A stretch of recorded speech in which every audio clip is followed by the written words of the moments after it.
Every day, people use some sort of transportation in some way, shape, or form to get from place to place. I just happen to be experiencing how each corner of the world does this in the most affordable way possible. Who cares? They care. And I care.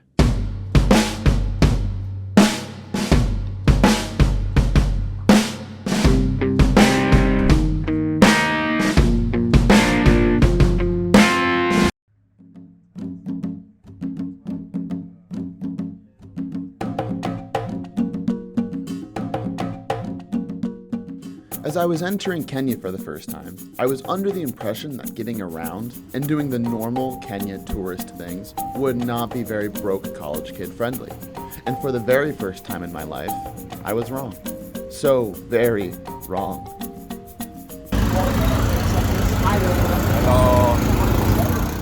The train from Mombasa to Kenya was an experience, to say the least.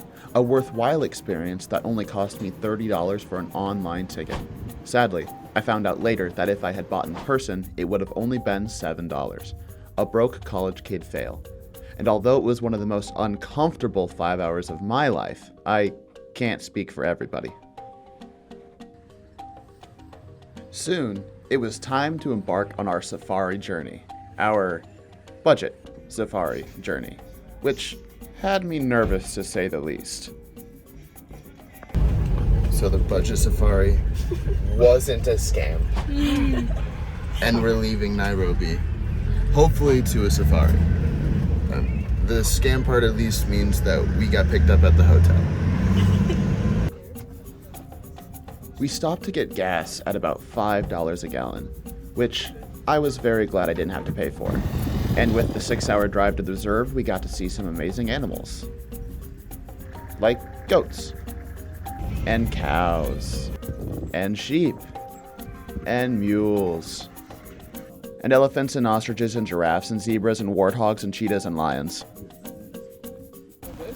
And even though it stormed on us, we kept the top open to get the most out of our money, even though we had the entire next day as a game drive.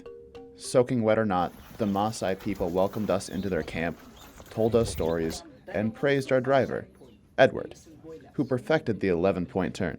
Come on, Edward, you can do it. Pull her around.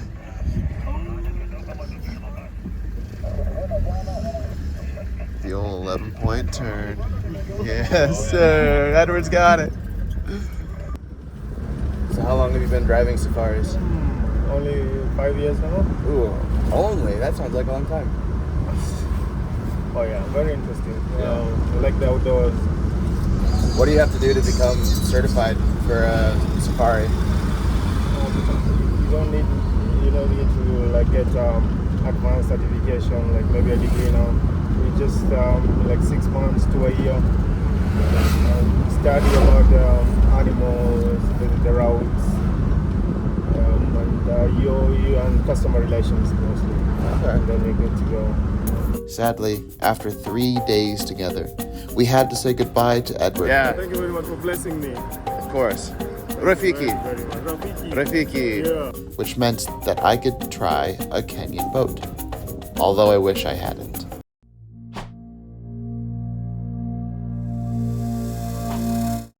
All in all, I was able to ball on a budget in Kenya and have the time of my life all the while.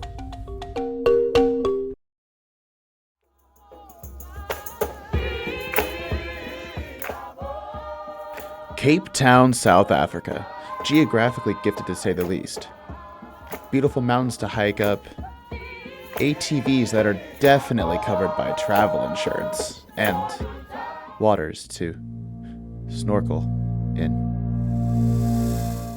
I've been here for about 7 months, 8 months. Oh, really? Okay. But always grew up around the ocean, so I've been surfing for 20 years now. Oh, wow.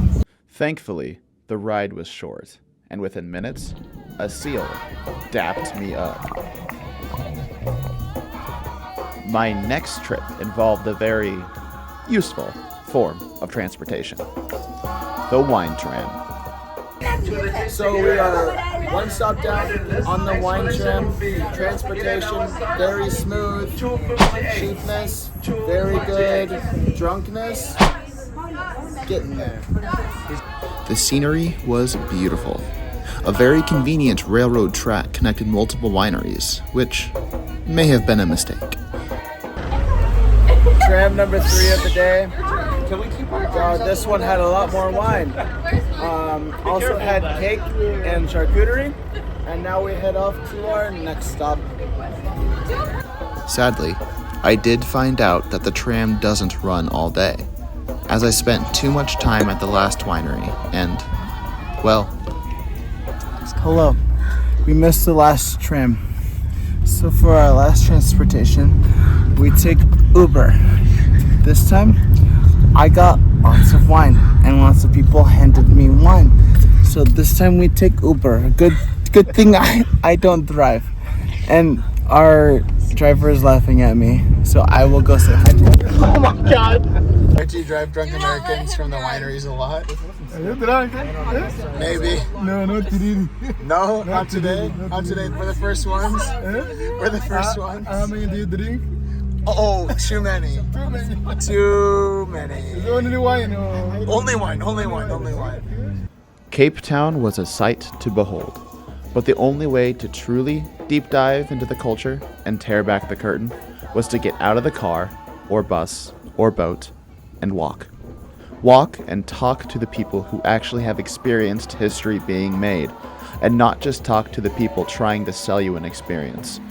So I decided to be a student at the University of Cape Town for a day, and I joined a concert on a whim. I came a stranger and left with friends. Then the boy from the Great Plains decided that he wanted to solo climb Lion's Head Mountain, and inevitably made friends with Germans at the top, who then proceeded to boat race him on the way down, as the cloud coverage made it impossible to see where you were stepping. After the descent, as I was getting hungry, a family took me down some dark alleys to their unnamed restaurant that didn't have signs and wasn't on Google Maps. Best food I'll ever have and never be able to find again. Moral of the story is, do the touristy things, but make sure you have an experience on your way there.